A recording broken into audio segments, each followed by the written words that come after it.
Hi. അപ്പോൾ ഇന്നത്തെ video ഇന്ന് ഭയങ്കര എക്സൈറ്റ്മെൻ്റ് ഉള്ളൊരു ദിവസമായിരുന്നു കേട്ടോ. അപ്പോൾ ഇന്ന് നമ്മൾ ഇക്കാര്യത്തോട്ട് പോവുകയാണ്. അപ്പം നമ്മൾ ഫ്ലൈറ്റ് ഇൻഡിഗോ ഫ്ലൈറ്റ് ആയിരുന്നു, എറണാകുളത്തു നിന്നായിരുന്നു കേട്ടോ ഫ്ലൈറ്റ്. അപ്പോൾ എറണാകുളത്ത് നിന്ന് മോർണിംഗ് 7:30 ഫ്ലൈറ്റ്. അപ്പം എല്ലാ എമിഗ്രേഷനും കാര്യങ്ങളൊക്കെ കഴിഞ്ഞ് എല്ലാം ചെക്കിങ്ങൊക്കെ കഴിഞ്ഞ് ഫ്ലൈറ്റിലോട്ട് കയറാറായി. അപ്പോൾ മൂത്ത ആൾ ഭയങ്കര എക്സൈറ്റ്മെൻറ്റിലാണ്, ഫ്ലൈറ്റ് കയറാനുള്ള ഒരു ത്രില്ലിലും ഒക്കെ. ആൾക്ക് എങ്ങനെയെങ്കിലും വാപ്പിയുടെ അടുത്ത് എത്തിയാൽ മതി എന്നുള്ള ഭയങ്കര ത്രില്ലിലൊക്കെ ആയിരുന്നു. പിന്നെ ഫ്ലൈറ്റിൽ കയറുന്നതിൻ്റെ ഒരു ത്രില്ലും ആൾക്കുണ്ടായിരുന്നു.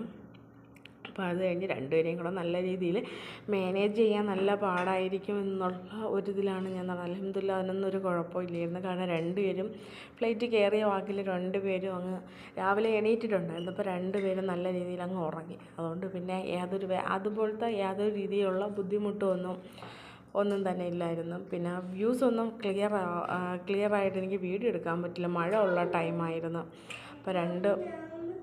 അപ്പോൾ അങ്ങനെ രണ്ട് മക്കളെയും വെച്ചുകൊണ്ട് അങ്ങനെ ക്ലിയറായിട്ടുള്ള വീഡിയോ ഒന്നും എടുക്കാൻ പറ്റില്ല. ഇടയ്ക്കിടയ്ക്കുള്ള വീഡിയോ ഒക്കെ എടുത്ത് വെച്ചിട്ടുണ്ടായിരുന്നു. പിന്നെ അവിടെ നിന്ന് അങ്ങനെ അതേപോലെ ഫ്ലൈറ്റിൽ നിന്ന് കഴിക്കാനായിട്ട് ഫുഡ് ഉണ്ടായിരുന്നു കേട്ടോ. ഫുഡ് പനീർ ടിക്കയും വെജിറ്റബിൾ റോളും ആയിരുന്നു. പക്ഷേ പനീർ ടിക്ക ഒരു വകയ്ക്കും കൊള്ളൂലായിരുന്നു. പക്ഷേ കുഞ്ഞുങ്ങളുടെ സ്നാക്സ് ഞാൻ കയ്യിൽ കരുതിയിട്ടുണ്ട്. ഫ്ലൈറ്റ് ലാൻഡിങ് ടൈം ആവായപ്പോൾ ഞാൻ രണ്ടുപേരെയും വിളിച്ചുണർത്തുകയാണ് ചെയ്തത്. അങ്ങനെയാണ് അവർ രണ്ടുപേരും എണീച്ചത്. അങ്ങനെ അവസാനം ദമാം എയർപോർട്ടിലെത്തി. അവിടെ നിന്ന് ഒരു ഇക്കാരടുത്തോട്ട് പോകാനായിട്ട് ടാക്സിയിലാണ് പോയത്.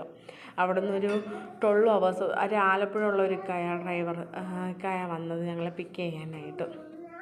ഒരു നൈറ്റ് ഒരു 12:30 കറക്റ്റ് ടൈമിങ്ങിന് ഇക്കാരടുത്തോട്ടെത്തി.